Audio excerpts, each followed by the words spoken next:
process that was started in the advertising world in 1956. It was actually first developed. And then it was tweaked and changed into what we incorporated into education. And it's called CPS, or Creative Problem Solving. And this is the way it works. You come in with, first of all, the first thing that happens either to you or you notice is called a miss. It's not a problem. So I want you to turn to your neighbor and come up with some mess that your child has had recently. What you would typically say this is a problem, but just something. It could be a little skirmish with somebody on the bus. It could be that they're not getting their materials ready for school in the morning. They don't get up on time. Whatever the little thing is, okay? I call them the chips of ice in my ice cream. Ever do that? You get that thing of ice cream down, and like you can't wait to dig into it, and you just didn't got those little chips of ice in it. And it's like, I don't like those things, but I'm hungry. So I eat them anyway, okay? That's the kind of thing I'm talking about. Not big, major issues, but just those chips of ice and ice cream. Turn to your neighbor and come up with at least one between you of those kinds of issues.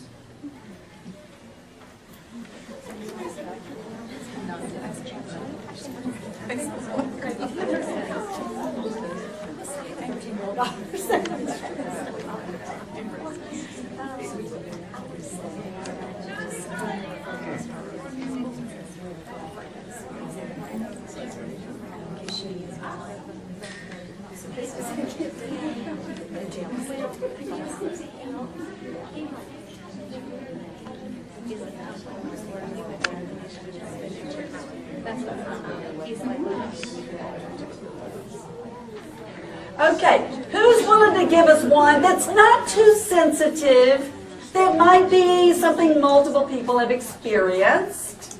Give us one. Getting out the door. Getting out the door. Now, they're going to eventually get out the door, but what do we mean by that? On time would be lovely. Okay, getting out the door on time in the morning. I love that one because we all have some vested interest in that mess, don't we? But what your mess is not the same. Is it a he or she?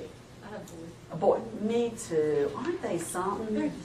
You know, but they're straight out good or straight out bad. I'll take that. Right? There's none of this sneakiness about them, is it? Yeah, we had years of each. So yeah, okay, boys. I'm all about the boys. All right, so we've got boys and we've got they don't get out the door in time in the morning. That's a really good one. Okay, let's just hone in on that one. Okay, number one, that's a miss.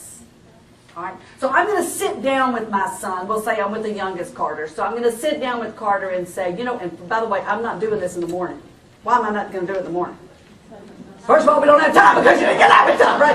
But secondly, I'm not going to do it in the morning because my blood pressure is already high enough, right? So I'm not going to do it at the time when there's all of this hoorah going on. I'm going to wait until it's a calm time, preferably after we've had dinner and that bowl of ice cream. All right, so everybody's happy, everybody's content, it's a calm time. See, what happens is, it happens over and over again, but as soon as it's over, I just don't want to think about it anymore. So I need to find that magical time where we're all content. And here's what I'm going to do. I'm going to sit down with a piece of paper. This is really important, because the documentation of this process is going to be key to it. So I'm going to say to Carter, you know what, Carter? We seem to have a mess most mornings. And the mess is, we can't seem to get to school on time, or we can't seem to get to the car on time, or whatever the issue is. So we're going to write that down, okay? Now we're going to do some fact-finding, all right? So what are some of the questions that he would ask and I would ask? What are some of the questions you can imagine that would come up during the fact-finding? What do you need to know? You don't get out the door in time. What's that? Spend all your time doing.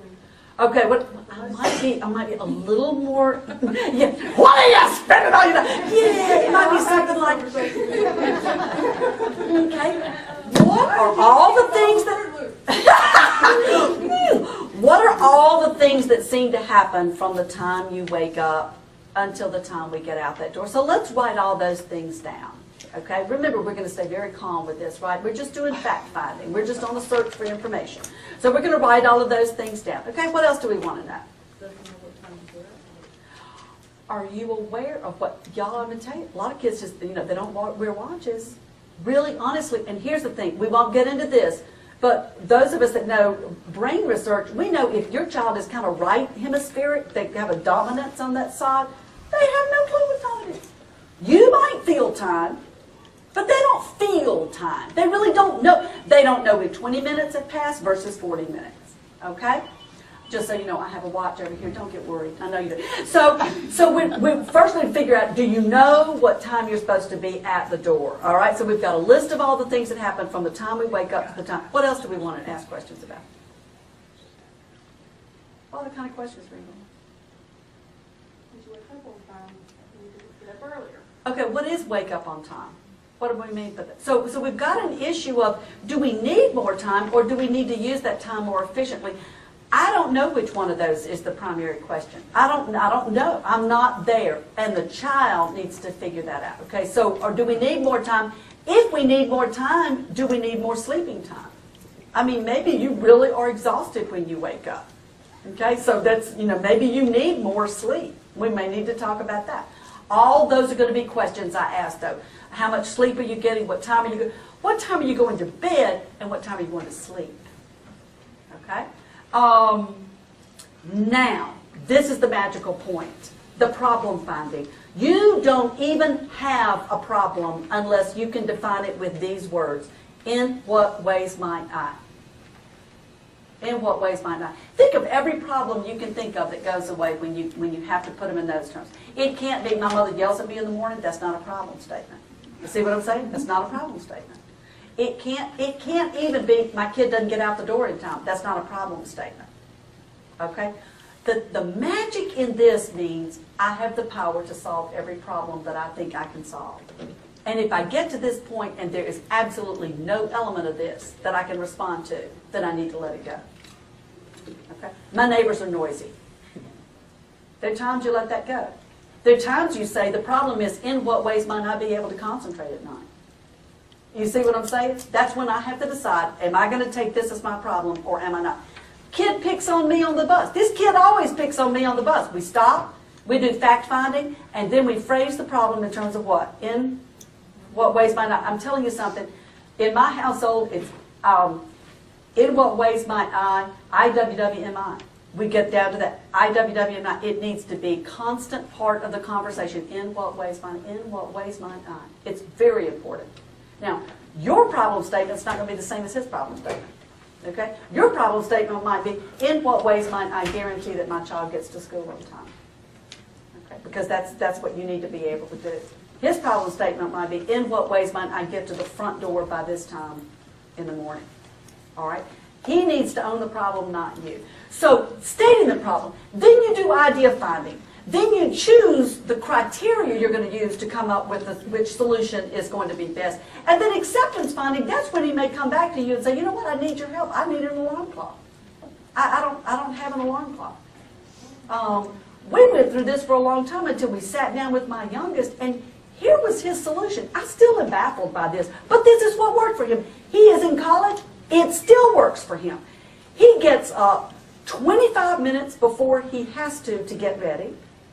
He gets up, he immediately goes and takes a shower. He wraps a towel around himself. I know you're dying to hear that. I'm sure you'd be thrilled that I told the world. Goes back to bed. Goes back to bed for 25 minutes. And then he gets up and he gets dressed and he finishes the rest of the day. And that is the way, if he has to be somewhere at 8, he does it. If he has to be somewhere at 10, he does it. If he has to be somewhere at 6 in the morning, he does it. It doesn't matter. He realizes, he values going back to bed. So if you value going back to bed, get up earlier. See what I'm saying? And it keeps everybody's blood pressure down. And that's the way he found that he functions best. So, it's his problem. All righty? It's his problem. In what ways might I be at that door by this particular time? Or however he decides to define the problem. You know, he might come up with a different way of defining it. The main thing is you teach them problem solving and don't be solving their problems. I'm supposed to edit this 15-minute PowerPoint presentation down to 5 minutes by tomorrow. Poor baby. That's it? You're not offering to do it for me? And Dad says, poor baby, right?